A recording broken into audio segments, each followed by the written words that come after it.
Get this. Adults with financial literacy skills have 82% more wealth than those who don't. From swimming lessons to piano classes, us parents invest in so many things to enrich our kids' lives. But are we investing in their future financial success? With Greenlight, you can teach your kids financial literacy skills like earning, saving, and investing. And this investment costs less than that after-school treat. Start prioritizing their financial education and future today with a risk-free trial at greenlight.com/get-started. That's greenlight.com/get-started. I mean, it's cute. I just don't get where it's all going. It's going to be the multiverse of madness. I told you. Okay, yeah, right. But what is the multiverse of madness? I don't know, but it sounds cool. Does it? No, it doesn't. Ha-ha! Jesus, dude. Eli, get off. What are you doing? Ow, fuck. Saving my child. Credit. Where did you get these handcuffs? Police station lets me keep them sometimes. There. All right. Now, I've got all of you. Hey, Cecil. Hey, Noah. What's up? Oh, he tied you guys up too? Well, okay. Yeah, he did. To be fair, he told me and Tom we were going to a restaurant called Handcuff. I did. So, yeah, in retrospect, why would they do that there? It just seems... You know what? I thought exactly that at the time. I didn't want to be that guy who said it. The guy who said it. Yeah, the guy who said it. Enough! Yeah, the guy who said it. The time has come for you to know why... I am still talking. I'm still talking. I just don't want you to think that yelling like that is going to make me stop talking. So I can talk whenever I want. You can yell, but I'm still talking. That's very important to me. I agree, Heath. But Eli, why did you tie us all up? Because of the before show shenanigans. Okay, what about him?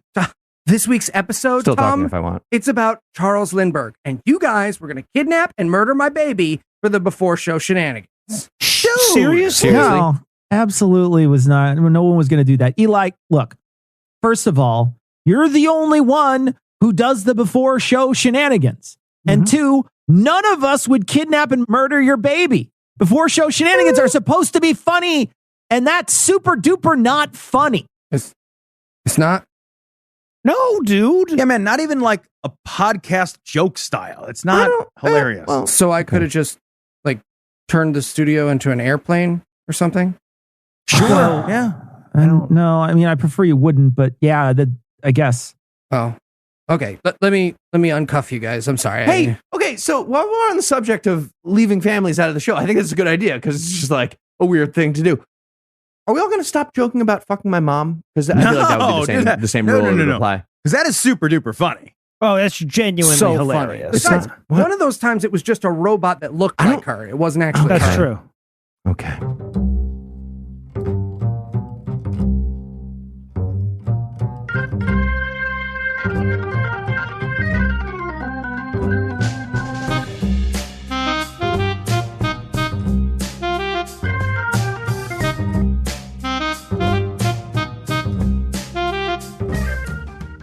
Hello and welcome to Citation Needed, a podcast where we choose a subject, read a single article about it on Wikipedia, and pretend we're experts. Because this is the internet, and that's how it works now. I'm Heath, and I'll be your pilot, and I'm joined by the regular crew. But first, let's welcome our Platinum Skylines members. Okay, and our Gold Skylines members. And Silver, Bronze, Pewter, Copper. Great. Active duty military. Cool. Lazy military. Whatever. You gotta get those ones in. Okay. Military veterans. Great. Okay, yeah. Anybody who did ROTC as a child. Great. And people with babies, go fuck yourself. Yeah. Cool. And now please welcome Tom. People with babies, go fuck yourself. Wait, you need a baby to masturbate on the plane now? That's fascism. Right. Gross.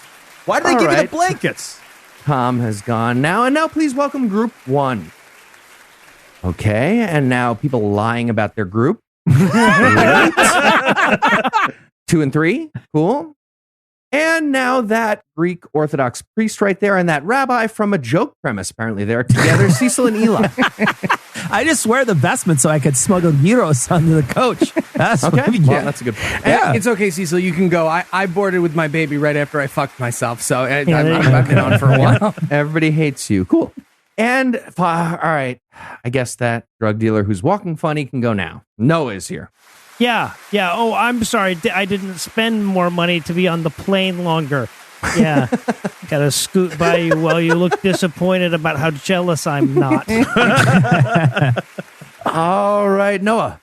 What person, place, thing, concept, phenomenon, or event are we going to be talking about today? Charles Lindbergh. Fantastic. And would you like to make any announcements for the record about why you chose that topic?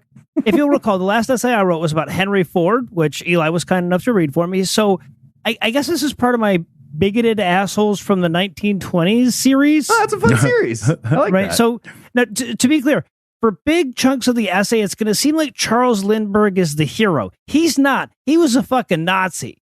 Right. So we'll get to the Nazi shit eventually, sort of tacking on it at the end. But I want to make it clear up front that nobody should get too attached to this guy. Yeah, don't get too attached is also incidentally Heath's Tinder bio. It's true. Works. It does not work. So, Noah, moving on. Who was Charles Lindbergh? Actually, you know what? I want to start with who he wasn't.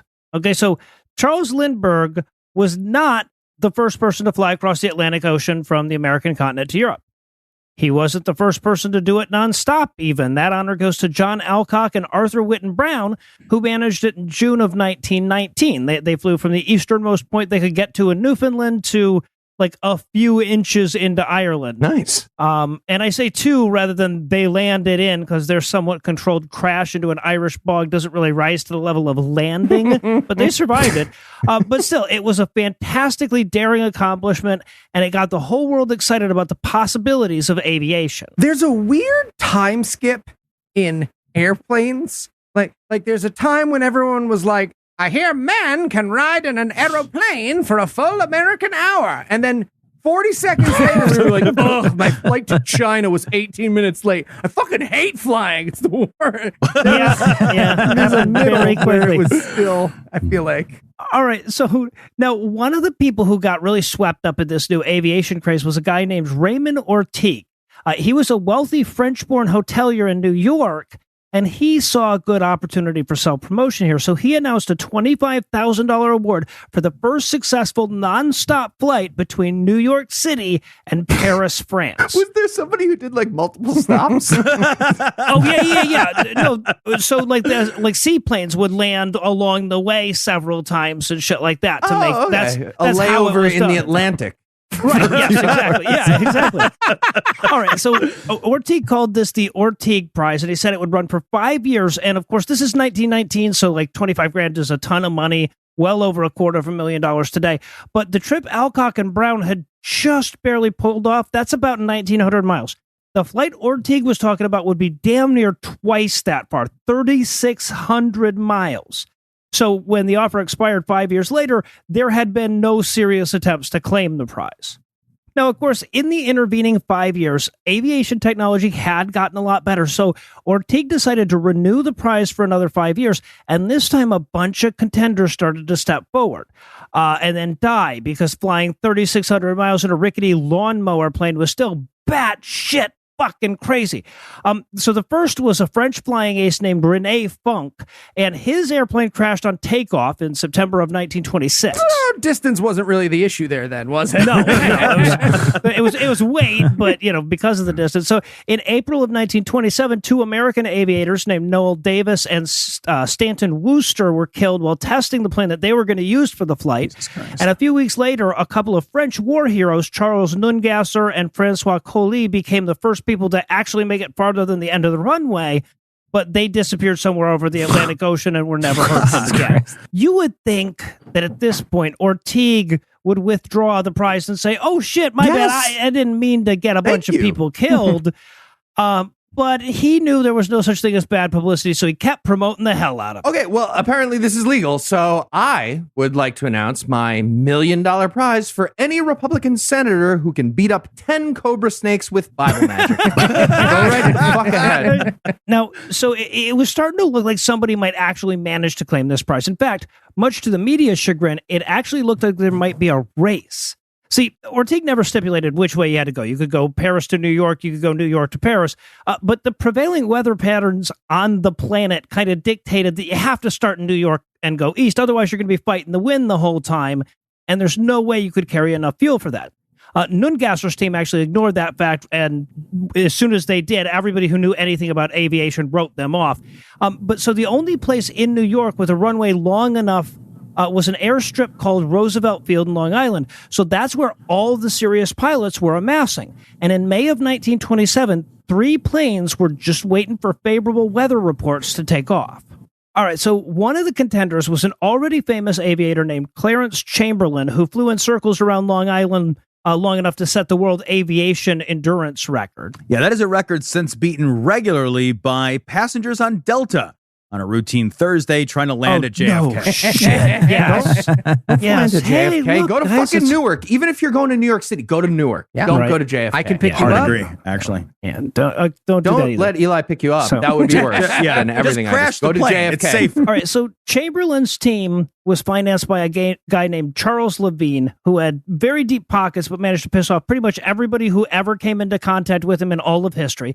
kinda The love him. second guy is a famous Arctic explorer named Richard Byrd, who either was the first man to ever fly over the North Pole and did it in record time from base camp that still to this day has never been bested, or he lied about flying over the North Pole and he actually took a much shorter flight that just kind of went around the Arctic Ocean a little bit. The third guy was some fucking nobody-ass barnstormer named Charles Lindbergh. Now, Lindbergh stood out from the competitors in a couple of ways. He was the only one of the 3 that wasn't famous going into it.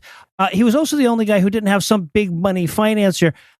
And the fact that he actually had a plane capable of making this flight at all was a bit of a miracle. But most importantly, in terms of actually flying across the Atlantic, he was the only one without a team. Chamberlain and Byrd were bringing navigators along with him, and Byrd also had a radio operator. Charles Lindbergh was the only person even attempting to do this shit by himself. Now, nobody knew much about Lindbergh before he showed up in Roosevelt Field, but the New York media did a pretty solid job fleshing things out once he announced he was going for the Ortiz Prize. Lindbergh was born in Detroit in 1902, but he grew up in Minnesota.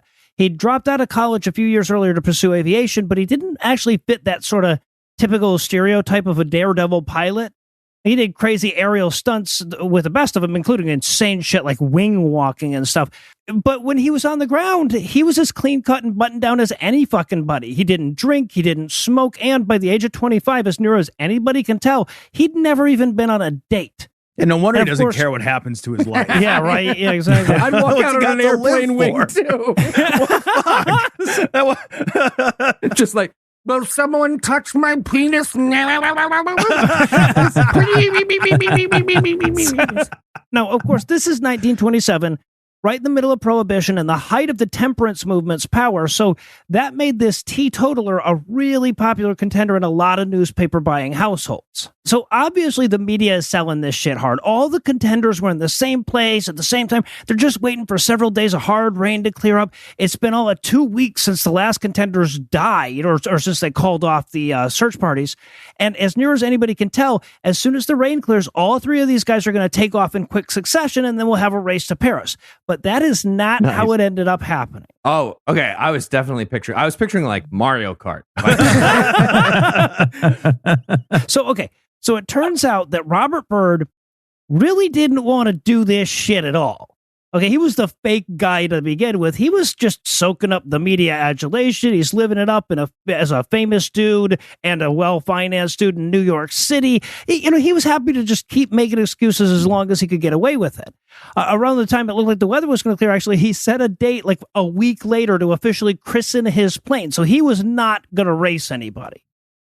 All right, now, so Chamberlain's team was a bit more serious about giving this a go, but while they're making their last-second tweaks and waiting for the storm to break, Charles Levine shows up with contracts for him and his team, and they are nowhere near what they'd been discussing up to that point.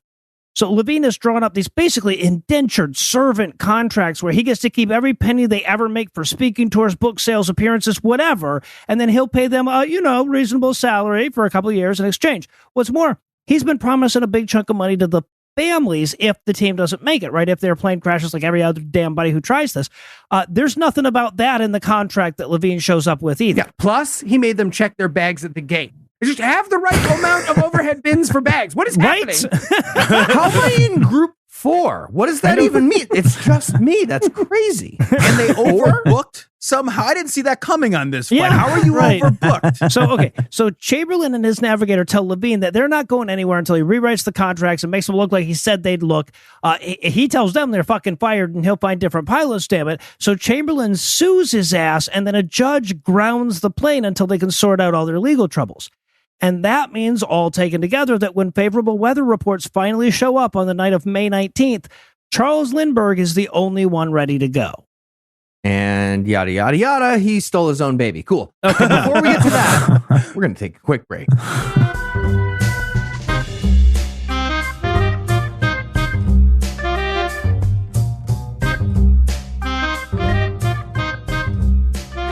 Good morning, ladies and gentlemen. It's time for another fantastic day here in Mima, Wikipata, where another group of this nation's finest inventors have gathered to show off the newest in flying technology. That's right, Cleveland, which was a people name at this time. First up, we've got Smith and Jones, Hee Haw Billy, and their double propeller. I walk one direction on the propeller. And I walk the other. Fantastic, gentlemen. Good luck. And of course, here's the beloved Professor Smitherson Field from the local college. I put a rocket on a bicycle. You sure did. And of course, the underdog and the town favorite, that lovable oaf who can't help but win your heart, Flaps McGee. What's your plan this year, Flaps? I'm just going to flap my arms real hard. Yes, you are, Flaps. Yes, you are. All right, gentlemen, on the count of 3, 1, 2, 3. And they're all dead. Yes, they are, Cleveland. Yes, they are. I'm not dead. Well, that's true. Flaps is not dead. Still on the ground, though. Yes, you are, sir. My arms are getting a little tired.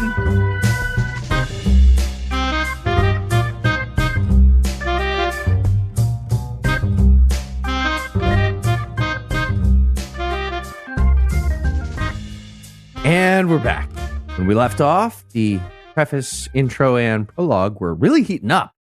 So, are we into the numbered pages yet, or just still lowercase letters? No. And we will never get there, Heath. You should know this about me by now. I am around.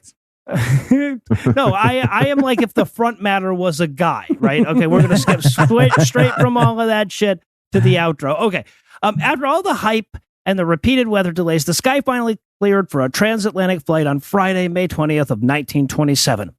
In the early morning hours, Charles Lindbergh climbed into the cockpit of his plane, the Spirit of St. Louis. Now, it probably seems like a weird name for a plane that was built in San Diego and flown by a guy from Detroit who grew up in Minnesota, but Lindbergh lived in St. Louis at the time, and his financial backers, to the extent that he had any, were from a racket club in St. Louis. Part of the way he convinced them to give him money was by appealing to their civic pride about, how good would it be for the city if every news story about this accomplishment had the words St. Louis in them? It's crazy that the plane flew because I always thought the Spirit of St. Louis was broken. It's not a broken spirit. So eventually, yeah. Yeah, meanwhile, Heath and I are confused, but just happily fundraising at the Raclette Club. Sorry, I know that joke is a little cheesy. A little bit. Raclette is so fucking good. So, okay, speaking of which, unless you've actually seen a picture of this plane up close, whatever you're imagining is more substantial than the actual plane, okay? So the Spirit of St. Louis was a single-engine monoplane, meaning it had one set of wings instead of the more common at the time, two. And like pretty much all the decisions made in this plane's design, the decision to go with a monoplane was all about weight. Okay, one set of wings is lighter than two. For the same reason, the plane was mostly made out of lightweight wood covered in fabric. Right, so if you imagine a box kite with a propeller on the front of it, you're frighteningly fucking close. So they went to so much trouble keeping the weight down that Lindbergh famously trimmed the useless white borders off the maps that he was going to use. Far more importantly, he refused to take a radio since they were heavy, unreliable, and hard to use when flying. What the fuck would a radio do anyway? Send help. Sure, yeah. Give us a few years. We'll build the Pride of St. Louis and we'll send it right out there. We'll get you. Pick you up. Okay, you know what happens when you don't have a radio, Cecil? 200 years of looking for Amelia Earhart. That's what, okay? I think she had a radio, though. She was eaten by lobstrosities.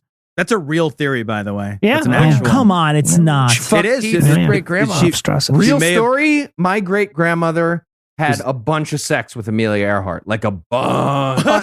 One might They call were that a banging it out. fun fact. That is So- a super fun fact. Wrecking Amelia Earhart. Just wrecking her. All right, so the Spirit of St. Louis was a custom-built plane for this particular job by a company out of California called Ryanair, which was apparently on the verge of bankruptcy when Lindbergh first contacted. The more things change, am I right, everybody?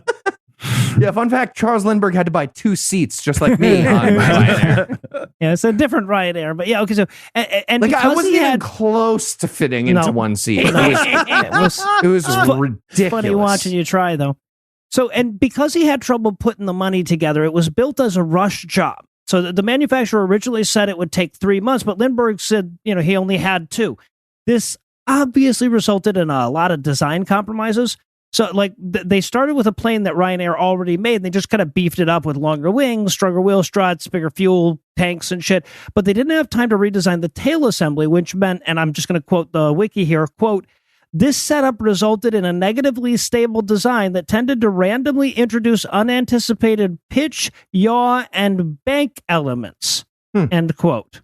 And while it's disputed, the story that I've always seen attached to this is that when they told Charles Lindbergh about that, he said, "No, that's a good thing. All that unexpected fidgeting of the plane will keep me awake." I get it. That's why I always drive Heath's car on long trips. It's just, Oh, there you go. Yeah. Don't fire again. So most people brag about the torque of their truck or whatever, but how much fucking yaw does your truck have? Unanticipated Mine has yaw. random yaw. Fuck you.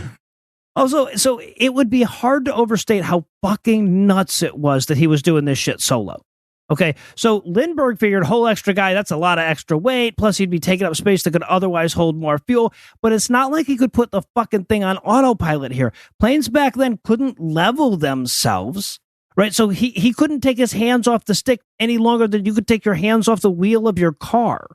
So on top of all that, it's not like they were like, signs he can follow along the way here. He had to plot his course on the fly with dead reckoning, right? So I've been going this direction for this long. It's about Jesus such and such Christ. amount of windy, so I should be about here. Okay, He had to do Shackleton. that shit while flying the fucking plane.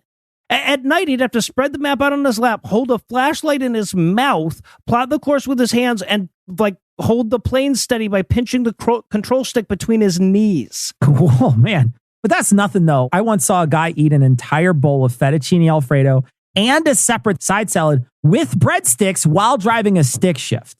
That guy was Heath. That was Yeah. Heath. Okay, thank you, Cecil. I was waiting to get credited there. Yeah. And I think we all learned something about promising someone endless anything. That Yeah, that's true. Say That's true. endless. I'm going to test that That out. sounds more like limited all of a sudden. Yeah. So I also need to emphasize how small the cockpit was. Still perfectly satisfying, though. Let's not forget that. It's just made it into history that That's it was fine. very, very small. So the area he had to fit into Still a was hero. 3 feet wide, 32 inches deep, 51 inches high. We give dead people more space than that when we bury them. It would be like trying to fly across the Atlantic in coach, actually. I guess this bit hasn't changed much in the intervening 94 years. To be fair, he did get to pick his seat without paying for it, though. So No, that's sometimes true. it It does had a work. window Okay. seat. Oh, and so actually, speaking of window seats, one other weird quirk about this plane, it had no forward visibility. That seems like the direction the plane goes. It though. is. It's most of the time when things are going the way you want. There's some unanticipated yaw now and again, but mostly you're going forward. There was no windshield or anything. So he could see his instruments and what was out either window on the side. Okay, so we had window technology Yep, for the we sure did. sides. So Yeah. yeah, We there's couldn't make it forward? there was a really good reason for it in terms of didn't have not enough- putting a they- fuel. They didn't have enough telephone books for him to sit on. He was real well, that's short. part of it. So they didn't want to put a fuel tank in front of it so that if he crashed, he would definitely explode, and that actually forced him to like change the angle of the plane to get it to take off. Bunch of weird shit there. But the end result of it is the only way that he could see what was in front of him at all was by the use of a little periscope that stuck out of the top of the plane. Now, he figured that wasn't going to be much of a problem since, the ocean kind of all looks the same. It's probably blue out there, but it made landing a lot trickier. Yeah, it would. Chuck, did you just fire a torpedo at my runway? Is that?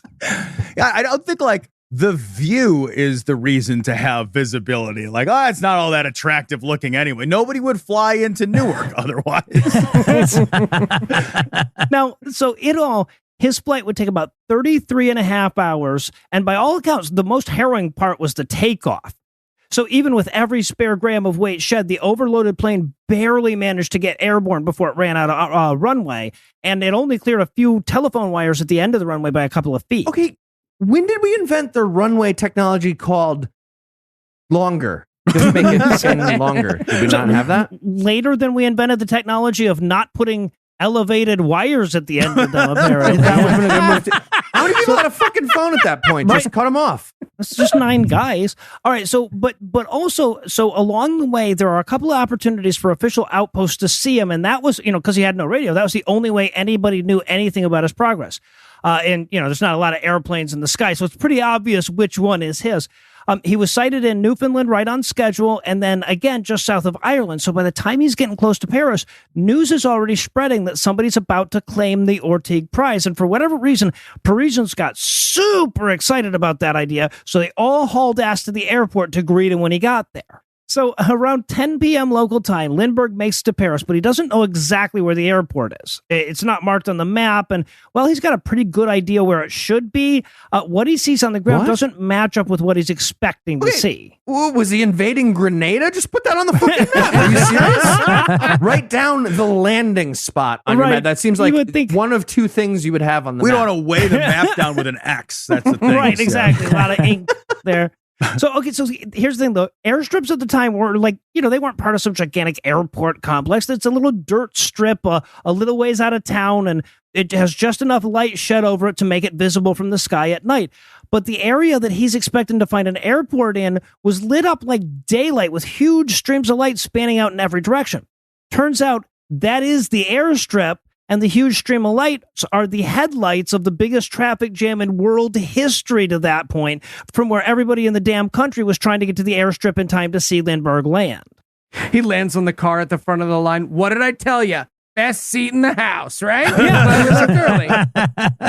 All right, so once he confirms he's in the right place, at 10:22 p.m. on May 21st, he brings the Spirit of St. Louis in for a landing.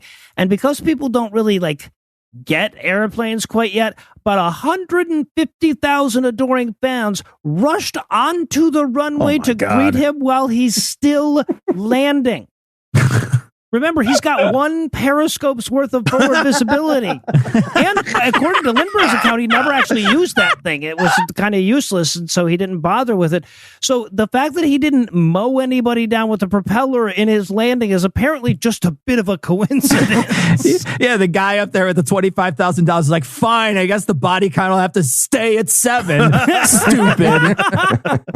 No sooner has the plane come to a halt than the mob of adoring fans pulls the motherfucker out of the cockpit, starts carrying him towards the hangar. They damage the shit out of his plane, too. Some by accident, others in deliberate attempts to snatch a bit of fabric off of it as a souvenir. Okay, lots of urine on all that fabric. I would think by that, carried him? Yeah. He was just covered in urine, right?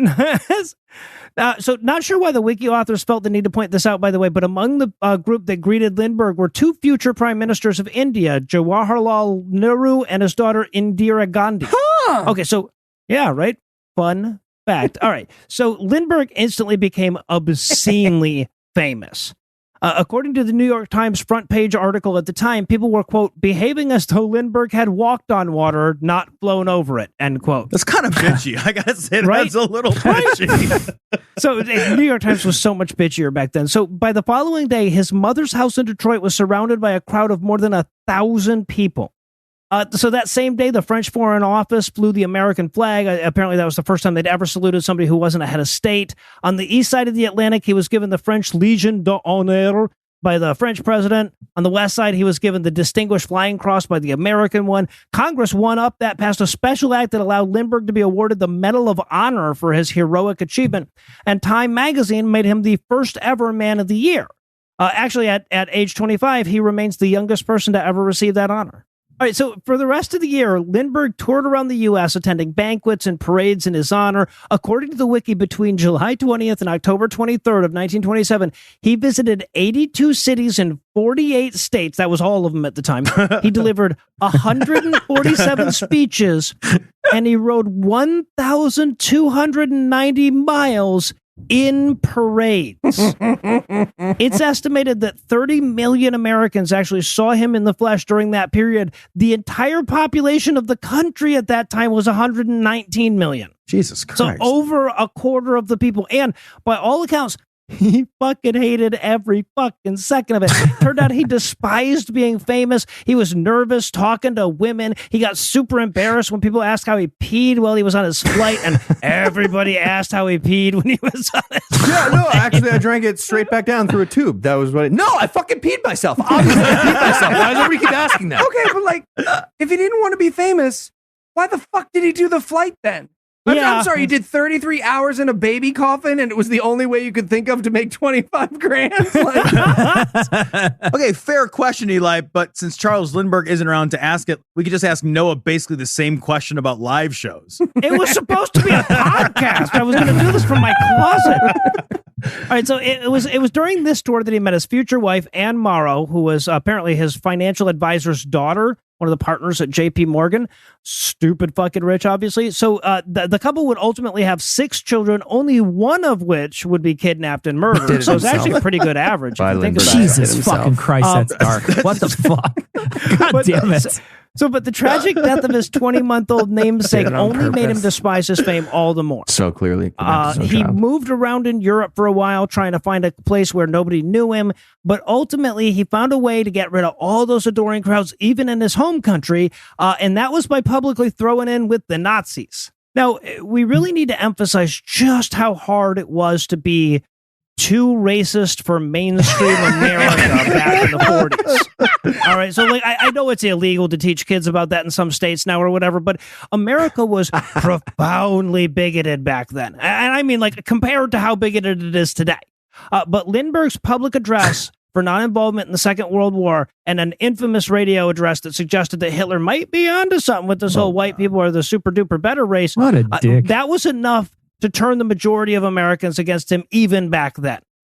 Places that had been renamed after him in 1927, and there were quite a few, suddenly remembered what their old names were. Nobody had parades in his honor anymore. That's great. Yeah, right. Right, and of course, no throngs of adoring fans would ever greet him at another airstrip. We don't even want to steal any more of your stupid kids, racist. We know you did it. We know you did it. He definitely did it. He definitely did it. 100% did it. So, okay, but he had more than just sympathies for German attitudes towards race, it turns out. Apparently, he also had a bunch of German kids. While married to Anne, he had multiple long-term relationships with at least 3 other women in Germany. He had 3 kids with one of them. Penis. Right? He's starting his own master race. Jesus Christ. Yeah, no, he had 3 kids by one woman, 2 each with 2 others that we know of, right? That's just the ones we know about. This all happened after the war, and it didn't come to light until after his death, but went a long way towards undoing all that image mending he did with his environmental work in the 50s and 60s. It's, yeah. All right, Noah, if you had to summarize what you've learned in one sentence, what would it be? Antifa and cancel culture have been a problem way longer than many internet commenters realize. And are you ready for the quiz? No, but I will be in 33 and a half hours. All right, Noah. What tunes did Charles Lindbergh jam out to during his 33-hour flight? A. Fly like a much heavier and less visually acute eagle. There's so much space between. It's fine. Poopy in the sky with diamonds. Poopy? Yeah. C. Baby Come Back. Okay, that's Okay, I don't know maybe if come that's back. Awesome. Yeah, that's the one I had. It's kind of Just make that A. So secret answer D, Lindbergh in Paradise, obviously. Yeah. Nice. so good. All right, Noah, staying focused and attentive for 33 hours would be quite a challenge. How did Lindbergh accomplish this? A. He bought cocaine from Heath's great-great-grandfather. Oh, that's it. Okay. That's the end. Well, so that's tempting, right? So as much as I love the visual image of trying to cut up lines in a bouncing ass airplane from 1927, that's a trick. That's a trick because yes, he did buy cocaine from Heath's great grandfather, but that's not how he stayed awake at the time. I'm going to go with secret answer B. He was a 25-year-old virgin who probably never masturbated, so I feel like he was always at attention anyway. I don't need to use my knees to steer at all. Wrong stick. Speaking of 25-year-old virgin here, what's the name of the remarkably chaste airline that Lindbergh created? Oh, okay. A. Virgin. Of course, that was a gimme. B. Continental. C. Not so sleazy jet. D. South Vestal. Or E. Jet blue balls. Oh my! Okay. All right. So I wanted a secret answer to this one too, but there's no way I'm going to compete with Jet Blue Balls. So I'm going to go with E. Jet Blue Balls. Correct. It is correct. Excellent, Noah. You got it correct. You are the winner. Awesome. All right. Well, I want the next week's essayist to be Cecil. Yes. All right. Well, for Tom, Noah, Cecil, and Eli, I'm Heath. Thank you for hanging out with us today. We'll be back next week, and by then, Cecil will be an expert on something else. Between now and then, you can hear Tom and Cecil on cognitive dissonance, and you can hear Eli, Noah, and myself on God-Awful Movies, The Scathing Atheist, Skeptocrat, and D&D Minus. And if you're not a bad tipper who hates puppies, you can make a per-episode donation at patreon.com/citationpod. That is a dichotomy. You pick your side. And if you'd like to get in touch with us, listen to past episodes, connect with us on social media, or take a look at the show notes, check out citationpod.com. Yeah, my flight's been delayed for like 45 minutes now. Incredible. All right. Well, it looks like we're finally taking off. I'll call you back. Flap! Flap! Yeah, it's about damn time, flap.